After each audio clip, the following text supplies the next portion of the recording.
tides, just like hope springing high, still I rise. Did you want to see me broken? Bowed head and lowered eyes, shoulders falling down like teardrops, weakened by my soulful cries. Does my sassiness upset you? Don't take it so hard just 'cause I laugh.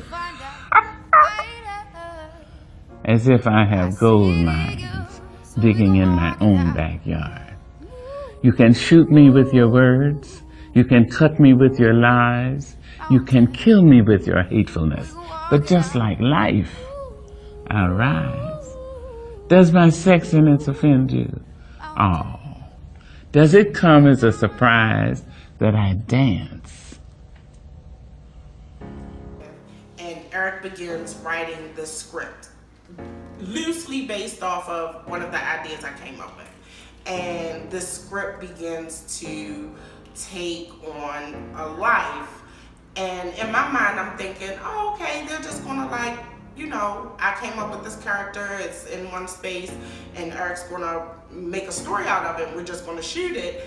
And I'm thinking, I don't know, maybe he'll shoot with like one camera and he'll have somebody helping him, and it'll be me and whoever. And we did a few rehearsals on the script, and I really loved it. I really loved the training that I had and how I learned to put that into building this character, into breaking down, the underlying of what was being said, where the character was in that moment, what they're thinking. I love that whole process, which I wasn't doing that before. So that right there was new to me, and it amazed me that I was able to do that. I'm like, hey, girl, you learned something. So, but then I'm like, okay, well, we'll show up and we'll shoot it. I show up at set the first day, and there is literally a whole team at set. There's halfway through the day I look, there are people coming through like, excuse me, coming through, duck, please duck, move, lights, this, that, and I'm the lead character. And it was an awesome 2 to 3 day shoot. So, you do something on that scale and you're not thinking anything big for it. I'm thinking they took on an idea I had, they're doing this so I can have a reel, I'm forever indebted. And then Eric says something to me about sending it to film festivals. I'm like, excuse me, come again? It's like, yeah, we're gonna do this, we're gonna edit it, we're gonna do this, and we're gonna submit it. And I'm like, the film festivals? He's like, yeah. And I'm like, oh, okay.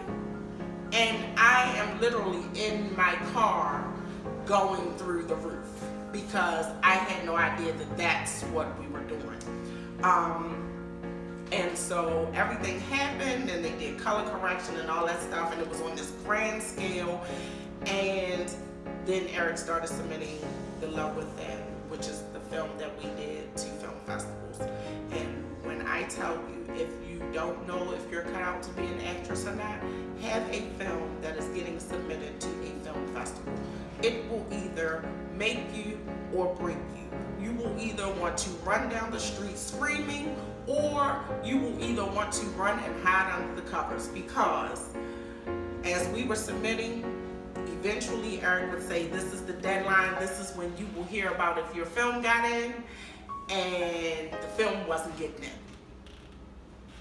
And then here I was back to saying, okay, maybe this is it. This is as far as the universe goes for you. This is it. You did what you said you wanted to do. You got tired of playing the baby mama. You got to help create this character. You had somebody write you a script. You had a full team on. You got to be the lead, and you had a better acting class. You're going to do, this is it. You did great. You did what you were supposed to do. Now go back to theater. And I was like, okay, well, the film's not getting in, and so let's just rock with it. And then yesterday, I get a call, and I'm so slow. And Eric calls me, and he's like, hey, what are you doing? And I'm like, oh, I'm here at work or whatever. And I thought it was weird for a few reasons. First of all, Eric's calling me before 10 in the morning, which is weird. That's the first thing. The second thing is, he says, how's your morning going? And I'm like, oh, it's going fine. How about yours? And he starts off giving me all of this information about waking up and his, his significant other, and he's talking, and I'm like, what is he talking about? And then he's like, yeah, and then, we're supposed to do the interview and blah, blah, blah. And he's talking, and I'm just like, okay, yeah, huh? And so he goes on, he's like, then I'm going through my emails, and I get this email. And I'm like, okay. And so he begins to read me the email. And I'm so slow, I'm just like, huh? And he's reading the email, and it's like, congratulations, we're excited, you've been accepted, blah, blah, blah. And he's going on, and in my head, all I see is little letters dancing across my face because I've lost track of what he's talking about. So when he finishes, I'm like, did that just say we got into a film festival? He's like, yeah, apparently we did.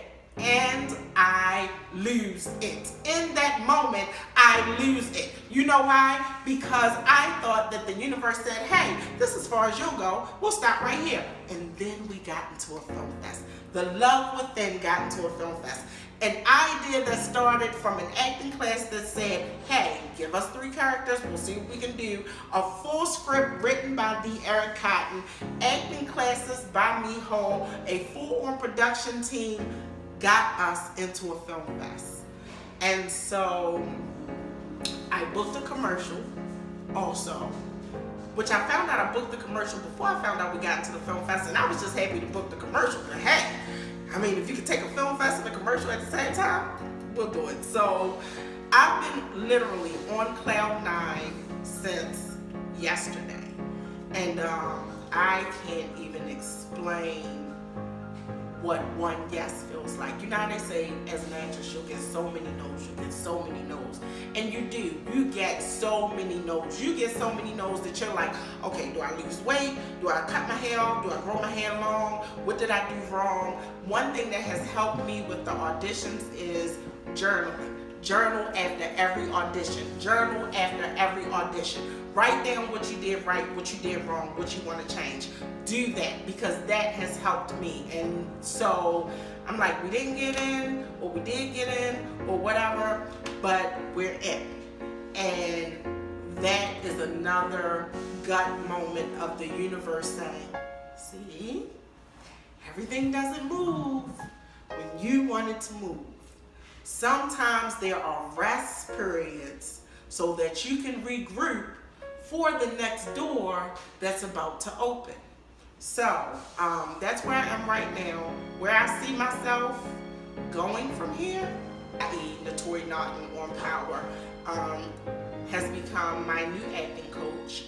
And I'm just ready to spread my wings. I've been kind of not really in the same space because I have been traveling to do some things, but I've kind of remained stagnant because I kept thinking, this is where the universe is going to stop, this is where the road is going to stop, and now I know that there is no stopping.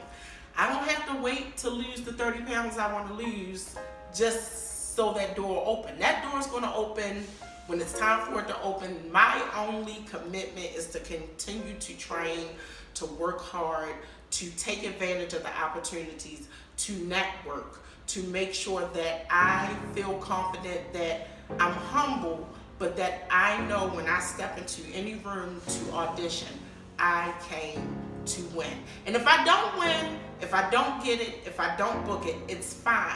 That just means that that wasn't for me, but that doesn't mean that there's not another win coming up. So going down the road, I do see myself, I see the trailer, I visualize the trailer, I see the trailer. It's white, it has the flat screens, it's got Leesa Ashley on the outside, it's got the steps. I see myself going in the trailer and seeing roses on the counter because that's what my husband done sent me. I see my kids calling and saying, hey, can we come? And them coming out. I visualize that stuff. I see me doing the red carpet. I visualize me meeting Tyler Perry for the first time. I visualize Eric Cotton and Mihal O'Donnell and all of us on this Hollywood set, and us laughing about how we started out 3 years ago and it took a year just for the acting class to get off the ground. I visualize me being in the position that I saw myself in when I was 8 years old, which is signing autographs, people know my name. And at the end of the day, if people don't take anything else away from what they know about me, just know for me, this never started with wanting the fame. At the end of the day, I always say, I want to be not the first Taraji or the first Regina Hall, not the first Gabrielle Union. I want to be the first Leesa Ashley. And the way that I do that is that I study hard to contribute to the craft. I want to continue to have something to give to the craft. I want people to look at a character that I played and say, not, Dave, you look good in what you're wearing, or I like your hair. I need for them to say, you worked that character. And if they call me by the character's name, then that is a plus. So the door's never going to shut. The universe is never going to close off. My gut will continue to give me those signs. That's how I got from where I was to here. We going to Austin, y'all. We going to the Film Fest, the Capital City Black Film Fest in Austin, Texas. That's going to be the first time. I have another film to shoot with Eric Cotton, which I'm very excited about. I've been waiting for what seems like forever to play this character, and believe you me what I say, this character is the one. She is going to be the one. She is going to be, because she's nothing anyone expects, and the storyline is nothing anyone expects, so she's going to be the one. So yeah, I'm Leesa Ashley, and that's my story.